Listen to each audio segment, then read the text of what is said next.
Bismillahirrahmanirrahim. Bismillahirrahmanirrahim. Bismillahirmu'afi.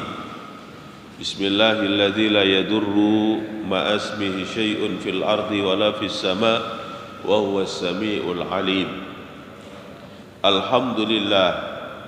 Alhamdulillahilladzi hadana bi 'abdihil muhtari man da'ana ilaihi bil idzni wa qad nadana labbaika ya man dallana wa hadana. Allahumma wa salli wa sallim wa barik ala sayyidina Muhammadin salatan tamla'u khazainallah nura wa takunu lana walil mu'minina farajan wa farahan wa surura wa ala alihi wa sahbihi ajma'in, amma ba'du. Hadratal muhtaramin jamaah salat subuh rahimakumullah. Alhamdulillah, dengan izin Allah, pagi hari ini Allah memberikan karunia yang besar kepada kita, diberikan ketetapan iman, Islam dan ihsan beserta istiqomah menjalankan perintah Allah dan Rasul, yakni salat subuh berjamaah. Dilanjutkan kita beriktikaf seraya berzikir kepada Allah Subhanahu wa taala. Semoga seluruh aktivitas amal ibadah kita pada pagi hari ini diterima oleh Allah Subhanahu wa taala. Salawat dan salam tercurah kehadiran sang Nabi Muhammad sallallahu alaihi wasallam biqaulina Allahumma salli wa sallim wa barik alaihi. Hadirin jamaah sekalian rahimakumullah, kita lanjutkan pembahasan kita, masih melanjutkan kajian yang lalu, yaitu sifat kerendahan hati baginda Nabi Muhammad sallallahu alaihi wasallam, sifat tawadhu yang dimiliki oleh Nabi Muhammad sallallahu alaihi wasallam. Wa an Anas radhiyallahu ta'ala anhu kanatil amatu min ima'i ahlil Madinah lana khudu biyadihi Rasul sallallahu alaihi wasallam fatantaliku bihi haitsu sya'at. Dari tawaduknya Nabi, kerendahan hati Nabi dan juga kasih sayang Nabi Muhammad sallallahu alaihi wasallam, suatu saat ada orang yang dari nilainya adalah seseorang yang sangat sederhana, disebut adalah abd kalau seorang laki-laki, kemudian amat kalau seorang perempuan. Ini seseorang ini adalah suatu ketika memegang tangannya Nabi Muhammad, terus kemudian mengajak jalan kepada Nabi Muhammad dari perjalanan yang sangat lama, yaitu di sekitar kota Madinah. Dia berjalan-jalan dengan seseorang tersebut. Orang tersebut adalah punya keinginan, punya hajat, ingin selalu bersama dengan Nabi Muhammad. Dari kasih sayang Nabi Muhammad, dari tawaduknya Nabi Muhammad, ya, memenuhi keinginan seseorang tersebut. Maka Nabi memberikan waktu, kesempatan untuk orang itu bersama dengan Nabi Muhammad sallallahu alaihi wasallam. Ini dari sifat kasih sayangnya Nabi, dari sifat kerendahan hati Nabi kita Muhammad sallallahu alaihi wasallam. Wa an Anas aidan radhiyallahu taala anhu anna imra'atan ja'at ila Nabi sallallahu alaihi wasallam faqalat lahu inna li ilaika hajatan faqala ajlisi fi ayyu turukil madinati syi'ti ajlis ilaiki. Ada juga seorang budak perempuan, dia adalah bertemu dengan Nabi Muhammad, mendatangi Nabi Muhammad sallallahu alaihi wasallam. Setelah bertemu dengan Nabi Muhammad sallallahu alaihi wasallam, dia menyatakan, wahai Nabi Muhammad, wahai Rasulullah sallallahu alaihi wasallam, aku punya kepentingan kepadamu. Istilah orang sekarang apa? Curhat, ya. Mau curhat, punya hajat.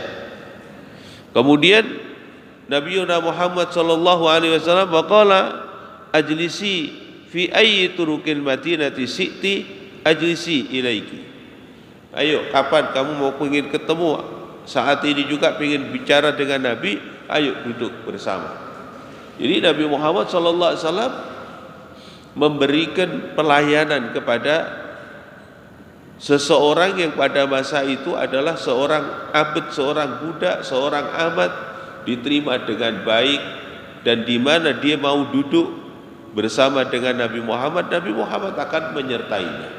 Ini diantaranya sifat yang perlu untuk kita ambil contoh dari sifat tawadhu'nya Nabi, sifat rendahnya hatinya Nabi Muhammad SAW, dan beliau punya kasih sayang yang hebat kepada siapapun. Wa kana sallallahu alaihi wasallam idza shalla bin nas al-ghadata aqbala alaihim biwajhihi faqala hal fikum maridun a'uduhu fa in qalu la qala fa hal fikum janazatan atba'uha fa in qalu la qala man ra'a minkum ru'yan yakussuha alaina. Nabi Muhammad sallallahu alaihi wasallam ketika sehabis melaksanakan sholat seperti saat ini, kita sehabis melaksanakan sholat subuh, Nabi Muhammad sallallahu alaihi wasallam menghadap kepada seluruh jamaah yang ada pada saat itu. Kemudian ketika beliau sudah menghadap kepada para jamaah, menghadap kepada para sahabat-sahabat di masjid itu, beliau mempertanyakan beberapa pertanyaan kepada para sahabat. Apa yang ditanyakan Nabi Muhammad? Hal fikum maridun a'uduhu? Apakah ada di antara kalian punya teman, punya saudara, punya tetangga yang dalam kondisi sakit, kemudian perlu untuk kita jenguk? Jadi Nabi Muhammad mencari dari para sahabat-sahabatnya, keluarganya, ditanyain ada yang sakit atau tidak. Kalau ada yang sakit, maka Nabi Muhammad SAW mempertanyakan, ada enggak yang sakit? Kalau ada, ayo kita jenguk. Nabi Muhammad itu menunjukkan apa? Kasih sayang begitu hebatnya. Ditanyain, ketika mereka menjawab qalu la, tidak ada ya Rasulullah. Jadi enggak ada yang sakit, alhamdulillah pada sehat semua, dari keluarganya, tetangganya, temannya, enggak ada yang sakit. Kemudian pertanyaan kedua dilontarkan kepada Nabi, kepada para sahabat. Apa yang ditanyakan oleh Nabi? Fahal fikum janazatan atba'uha? Apakah di hari ini ada juga dari keluargamu, teman, tetangga, sahabat, janazah? Ada yang wafat enggak? Kalau ada, ayo kita semua untuk melaksanakan takziah. Nabi Muhammad itu perhatiannya, kasih sayangnya kepada para sahabat dan keluarganya begitu hebatnya, luar biasa. Ditanyain yang sakit, kalau ada akan dijenguk sama Nabi. Kemudian ditanyain ada enggak yang wafat? Kalau ada, beliau akan datang untuk bertakziah, menjalankan fardu kifayahnya. Berarti apa? Akan ikut bersertanya untuk memandikannya, untuk mengkafaninya, untuk menyolatinya, untuk menguburkannya. Bertanya untuk apa? Untuk melakukan kebaikan kepada mereka, untuk memberikan kasih sayang kepada mereka. Kemudian ketika Nabi pertanyaan yang kedua tentang jenazah, fa in qalu, ketika mereka para sahabat telah memberikan jawaban, la, tidak ada yang meninggal ya Rasulullah. Ditanya yang sakit, kalau sudah dapat jawaban, beliau lanjutin pertanyaan berikutnya, yakni ada enggak yang meninggal di antara saudara kita? Kalau sudah dijawab dengan menyatakan qalu la, kemudian Rasulullah SAW melontarkan pertanyaan yang ketiga. Apa yang ketiga? Qala Nabi, man ra'a minkum ru'yatan yakussuha alaina. Kemudian pertanyaan yang ketiga ditanyakan, wahai sahabat-sahabat, wahai para jamaah. Yang ketiga pertanyaannya, kalian ada enggak kisah-kisah mimpi yang kamu rasakan di tadi malam? Ditanyain. Rasulullah sampai perhatian, kasih sayang seperti itu. Tentang mimpi ditanyakan. Kalau memang kalian itu ada mimpi, maka ceritakan kepadaku. Nabi Muhammad akan mendengarkan mimpi yang dia rasain di malam hari itu. Kemudian nanti juga Nabi Muhammad akan memberikan penjelasan tentang mimpi-mimpi yang dirasakan oleh para sahabat-sahabat tersebut. Karena di dalam kisah lain Rasul pernah menyatakan bahwa ru'yatus sholih ru'yah shadiqah. Mimpinya orang-orang soleh itu mimpi yang nyata. Jadi mimpi itu sebagai isyarah pemberian dari Allah Subhanahu wa taala, atau mungkin dengan sebutan ilham, diberikan satu ilham, isyarah-isyarah tentang kehidupan mereka. Ini adalah perhatian Nabi, kasih sayang Nabi kepada para sahabatnya. Yang sakit selalu diperhatikan, kepingin dijenguknya biar diberikan motivasi agar lekas dalam kesembuhan. Kemudian yang mereka wafat, Rasulullah kepingin datang untuk bertakziah kepada sahabat yang wafat tersebut. Itu kasih sayangnya Nabi kepada para sahabatnya, kepada masyarakat pada masa itu. Kemudian wa kana sallallahu alaihi wasallam yajlisu alal ardi wa ya'kulu alal ardi wa ya'takilu syata wa yujibu da'watal mamluki ala khubzis sa'ir. Sifat rendah hati dan kasih sayang Nabi Muhammad sallallahu alaihi wasallam, beliau biasa duduk bersama dengan sahabat itu fil ardi, artinya duduk di tanah tanpa ada alas begitu. Jadi kondisinya di sana kan sekitarnya pada masa itu Madinah, Mekah, nampak sekali hamparan padang pasir, kemudian gunung-gunung berbatuan, nampak sekali. Nabi Muhammad biasa, artinya enggak ada terus kemudian beliau gengsi, beliau kemudian tidak mau duduk-duduk bersama dengan para masyarakat yang pada masa itu kehidupannya sangat sederhana. Jadi Nabi biasa duduk bersama mereka di tanah, kemudian juga makan bersama dengan mereka di tanah. Bahkan Nabi Muhammad juga mengerjakan pekerjaan seperti pekerjaan mereka, memberikan contoh bahwa pekerjaan itu halal, pekerjaan itu baik, yaitu para sahabat suka mereka adalah berternak, sehingga ra'iyul ghanam. Nabi Muhammad pun juga pada masa itu juga ra'iyul ghanam. Bahkan Nabi Muhammad sallallahu alaihi wasallam pernah pada suatu ketika mau untuk menyembelih seekor kambing, Nabi Muhammad sendiri yang menangkapnya. Jadi beliau sendiri yang menangkap, memilih kambing tersebut. Itu diantaranya adalah memberikan satu uswah keteladanan. Tidak Nabi Muhammad semerta-merta kemudian adalah memerintah terus, enggak. Tapi beliau adalah suatu ketika memberikan banyak contoh-contoh kepada para sahabatnya. Kemudian sifat kasih sayang dan rendah hatinya Nabi Muhammad, wa yujibu da'watal mamluki ala khubzis sa'ir. Kemudian Nabi Muhammad selalu mendatangi undangan, ajakan-ajakan seseorang yang notabene adalah sangat sederhana, yakni seorang budak.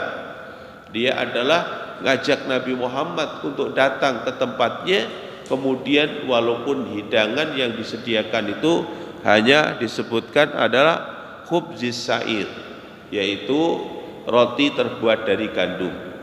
Kadang-kadang kalau kita sekarang ada di sana gitu Pak, ngerasain kalau sekarang kan sudah zamannya sudah luar biasa. Itu masih ada roti-roti yang boleh dikatakan tidak ada rasanya, harus dicocol dengan apa itu? Jenisnya kayak itu. Kayak Blue Band gitu Pak. Jadi nggak ada rasanya kalau kita makan rotinya doang itu nggak enak. Tapi Rasulullah biasa untuk menikmati itu, diantaranya apa? Satu tujuan idkhalis surur, memberikan kesan yang menyenangkan, membahagiakan kepada orang yang mengundangnya. Wa kana sallallahu alaihi wasallam ya'utu mardo al-masakin alladzina yu'ba'u lahum. Nabi Muhammad selalu perhatian kepada masyarakat yang miskin, hidup yang sangat-sangat sederhana. Beliau mengetahui kalau orang yang sederhana ini sedang diuji oleh Allah sakit, maka beliau mendatanginya untuk menjenguknya dengan membawa sesuatu yang saat itu beliau ada, ya, bawa oleh-oleh, kemudian Nabi menjenguknya. Padahal masyarakat itu gak peduli dengan orang tersebut, karena dia orang miskin, orang hidup sederhana. Tapi Nabi Muhammad perhatian banget kepada orang-orang yang hidup sederhana itu. Itulah yang menjadikan asbab semua orang pada masa itu jatuh cinta yang sangat hebat kepada Nabi Muhammad SAW. Dari kelembutan akhlaknya, dari kasih sayangnya, dari rasa tawadhu'nya Nabi Muhammad SAW kepada siapapun, termasuk kepada orang-orang yang hidupnya tidak diperhatikan orang, tapi Nabi Muhammad memperhatikan kehidupan mereka. Wa yahdumuhum binafsihi. Kemudian Nabi Muhammad seolah-olah melayani mereka dengan dirinya sendiri. Jadi Nabi Muhammad datang ke orang yang sakit itu dengan membawa oleh-oleh, dan itu dibawa sendiri, ya, dibawa sendiri, tidak dibawain oleh seseorang. Kalau kita kan banyak kan begitu, kalau kita punya posisi gitu, orang lain yang bawain, ya kan? Kalau Nabi Muhammad dibawa sendiri, diserahkan. Jadi seolah-olah Nabi Muhammad adalah melayani mereka. Bahkan nanti kalau Nabi Muhammad sudah sampai di tempat orang yang sakit itu, kemudian Nabi Muhammad memberikan penawaran untuk menikmati apa yang dibawa oleh Nabi itu. Dilayanin sama Nabi, diambilkan. Kemudian sampai nanti pada saat dia mau minum, diberikan, dilayanin sama Nabi. Itu kasih sayangnya Nabi Sallallahu Alaihi Wasallam terhadap para sahabat-sahabatnya. Terutama Nabi Muhammad memberikan perhatian yang khusus kepada orang-orang yang mendapatkan ujian dari Allah, hidup dalam kesederhanaannya. Wa kana sallallahu alaihi wasallam yujibu man da'ahu min ghaniyyin aw fakirin aw syarifin wala yahtakiru ahada.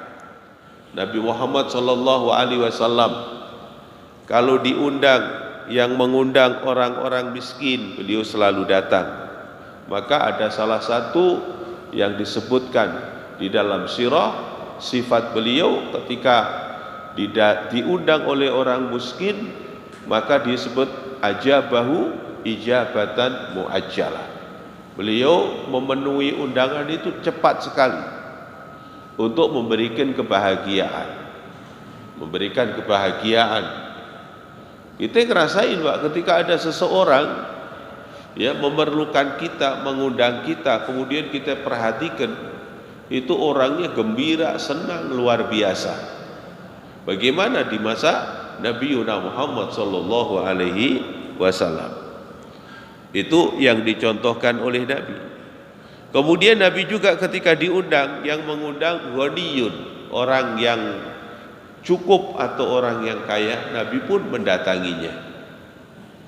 Kemudian au syarif, atau orang-orang yang punya kedudukan.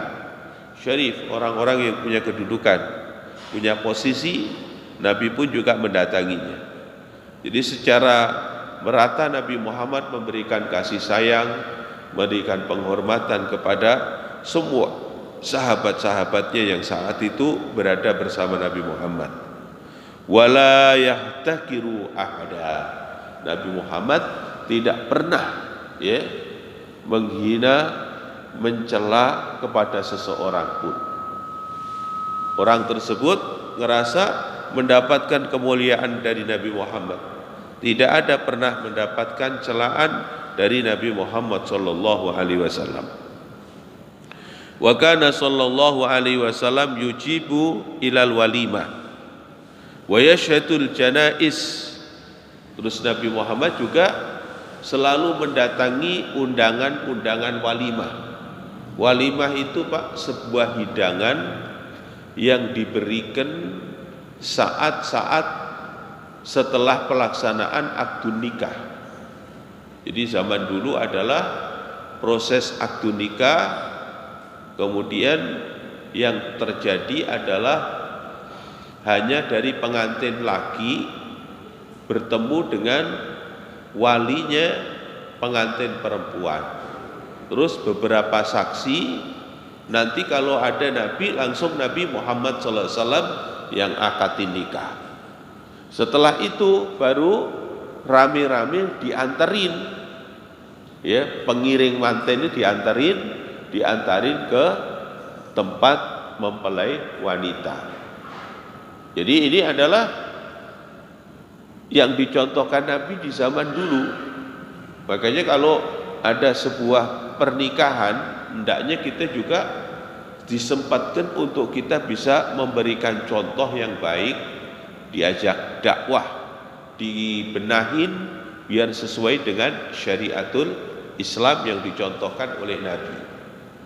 Jadi ketika akad nikah itu disesuaikan dengan apa yang pernah dicontohkan Nabi. Ada wali nikahnya, kemudian nanti ada petugas dari pencatat pernikahan secara hukum negara, kemudian ada saksi-saksi, terus dilaksanakan akad nikah tanpa ada pengantin perempuannya itu ada bersama di situ dulu, ditempatkan di tempat yang khusus. Kalau di masjid kita ada tempat untuk muslimah, biar dia disembunyikan dulu di situ. Kemudian nanti dari pihak pengiring yang wanita ditata dengan sebaik-baiknya, jangan ikhtilat, jangan bercampur. Lah nanti ketika sudah akad nikah selesai, qabiltu nikah wa taswijaha bi mahril mahdhur, selesai dan dibutuhkan untuk tauqi, yakni tanda tangan untuk memenuhi kesempurnaan surat menyurat, baru pengantin wanitanya dibawa ke depan. Ini adalah mengembalikan atau mencontoh bagaimana pernikahan-pernikahan yang dulu pernah terjadi di zaman Nabi Muhammad SAW, biar tidak ada ikhtilaf. Kadang-kadang juga begitu, Pak. Ada sedikit ikhtilaf, campurnya laki-laki dan perempuan yang ini adalah belum menjadi pasangan suami istri yang sah. Sudah didampingkan, itu adalah kita mau melaksanakan bagian dari sunnah, tapi proses perjalanannya melalui perjalanan yang diharamkan dulu. Berdekatannya itu kadang-kadang sampai ada bersentuhannya itu antara mempelai laki-laki dan perempuan. Kalau dia belum akad nikah, tetap saja hukumnya ajnabi, hukumnya adalah orang lain, belum dihalalkan, belum ada nilai fadilah. Kalau perjalanannya saat orang mau melaksanakan akad nikah itu yang pertama apa? Hitbah itu boleh, untuk melamar itu boleh memandang, boleh ketemu dengan tujuan untuk hitbah. Setelah hitbah selesai, kemudian diputuskan akad nikah. Nah, akad nikah nanti yang akadin cukup dari wali nikahnya, kemudian baru seusai itu sudah dihukumi halal, ya, memandangnya sudah halal, ada nilai ibadah, nanti bermusahabah, berjabatan tangan mempelai perempuan kepada si laki-laki sudah mendapatkan pahala. Kemudian memberikan contoh adalah seperti itu adalah hendaknya kita ambil dari kisah Nabi Muhammad sallallahu alaihi wasallam.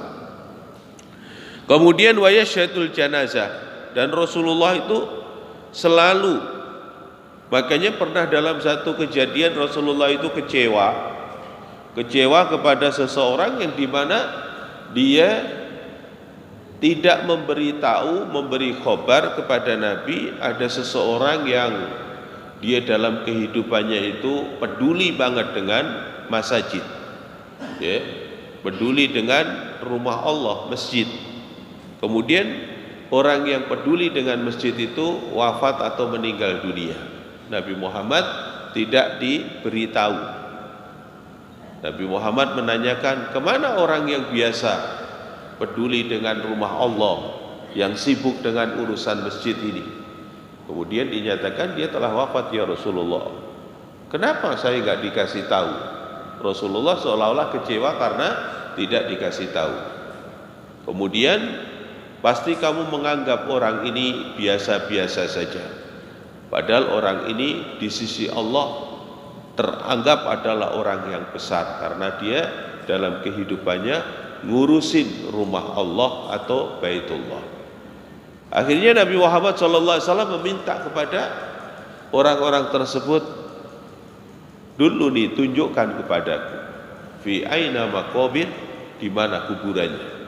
Sampai Nabi Muhammad ziarah ke kuburannya seseorang yang dia punya keistimewaan, ya, ngurus rumah Allah Subhanahu wa taala, yaitu al-masajid.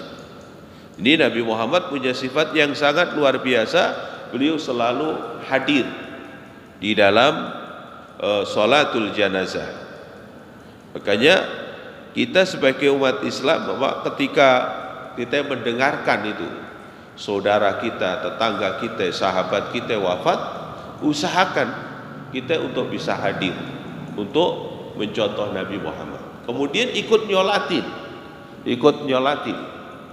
Karena Rasulullah SAW yang menerangkan adalah dua amaliyah yang sangat luar biasa, fadilahnya sangat besar, yaitu ketika ada seseorang muslim, tetangga kita, teman sahabat, terus ada yang wafat, kita bertakziah sampai menyolatkannya, maka kita mendapatkan qiraatun, 1 qiraat. Seusai menyolatkan kemudian kita ittiba atau mengikuti, ya, mengikuti untuk mengantarkan jenazah itu sampai ke pemakaman, maka kita mendapat nilai yang lebih tinggi lagi, qiraatoni, yaitu dua qiraat. Maka apa yang dicontohkan Nabi, apa yang diterangkan Nabi Muhammad uswahnya, maka dicontohkan Nabi Muhammad selalu hadir kalau ada jenazah untuk ikut menyolatkannya.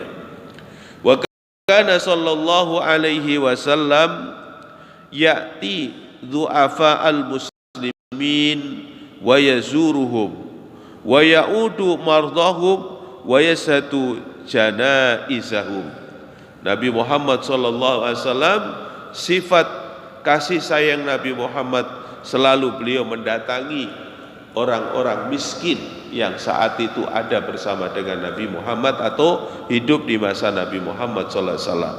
Diziarahin, didatangin oleh Nabi, diberikan motivasi, akan selalu dia sabar, akan selalu dia tabah di dalam menghadapi ujian dari Allah Subhanahu wa taala.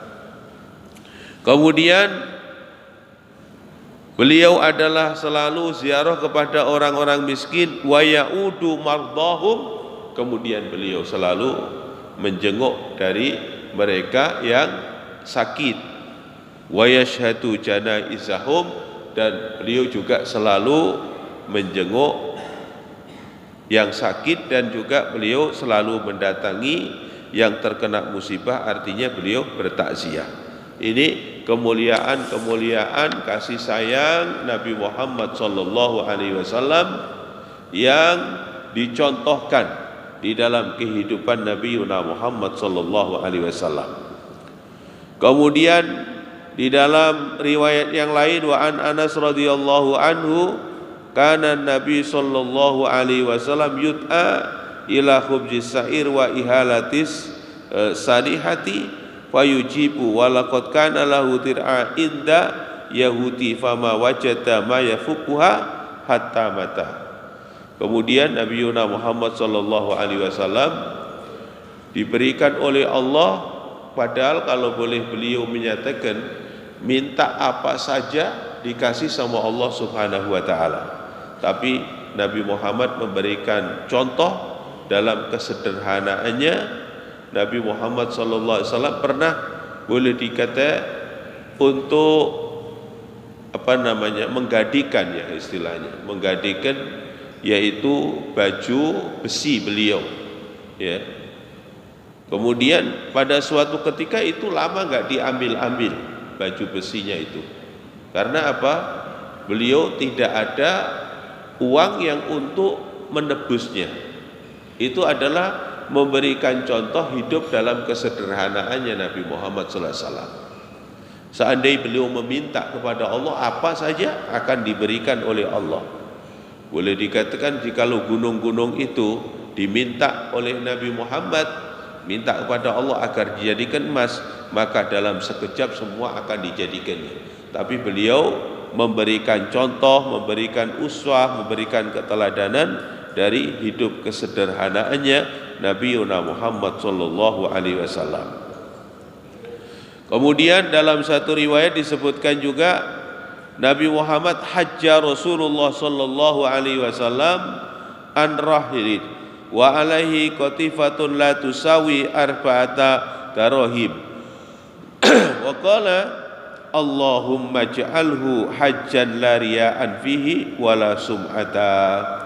Nabi Muhammad SAW pernah melaksanakan ibadah haji, boleh dikata menggunakan untuk pakaian ihramnya itu, menggunakan pakaian ihramnya itu kain yang sangat sederhana. Ya, kalau boleh dikatakan kalau sekarang kain yang sangat murah. Kemudian pada saat itu Nabi Muhammad sallallahu alaihi wasallam ketika beliau dalam kondisi melaksanakan ibadah haji dengan menggunakan pakaian ihram tersebut, dan posisi itu beliau sambil berdoa, apa yang diminta oleh Nabi, Allahumma ja'alhu hajjan la riya'an fihi wala sum'ata. Dia minta kepada Allah Subhanahu wa taala agar beliau dalam pelaksanaan haji ini benar adalah karena Allah, tidak riya, dan juga haji bukan karena untuk mencari sum'ah. Sum'ah itu apa? Ketenaran. Ini adalah contoh-contoh kerendahan hati Nabi Muhammad SAW dan juga tawadhu'nya Nabi Muhammad SAW. Semoga Allah selalu memberikan keberkahan kepada kita semua, diberikan kekuatan untuk menteladani semua apa yang kita pelajari dari sifat-sifat kemuliaan Nabi Muhammad SAW, bisa kita amalkan, bisa diamalkan oleh keluarga kita, anak keturunan kita semua menjadi orang-orang yang berakhlak mulia sebagaimana yang telah dicontohkan oleh Nabi kita Muhammad sallallahu alaihi wasallam. Bismillahirrahmanirrahim. Alhamdulillahirabbil alamin. Hamdan yuwafi ni'amahu wa yukafi'u mazidah, ya rabbana lakal hamdu kama yanbaghi li jalali wajhika wa 'azimi sultanih. Allahumma shalli ala sayyidina Muhammadin wa ala ali sayyidina Muhammad adada ramli raqiqi salatan tarsukuna biha min ahli taufiq تبلغنا بها القدور إلى بيت العتيق وزيارة قبره وقبر أبي بكر الصديق وعلى آله وصحبه أجمعين. اللهم لا تدع في مجلسنا هذا ذنبا إلا غفرته ولا هما إلا فرجته ولا مريضا إلا شفيته ولا دينا إلا قضيته ولا حاجة من حوائج الدنيا والآخرة إلا قضيت يسرتها يا أرحم الراحمين. ربنا هب لنا من أزواجنا وذرياتنا قرة أعين واجعلنا للمتقين إماما. ربنا آتنا في الدنيا حسنة وفي الآخرة حسنة وقنا عذاب النار. سبحان ربك رب العزة عما يصفون سلام على المرسلين والحمد لله رب العالمين. والسلام عليكم warahmatullahi wabarakatuh.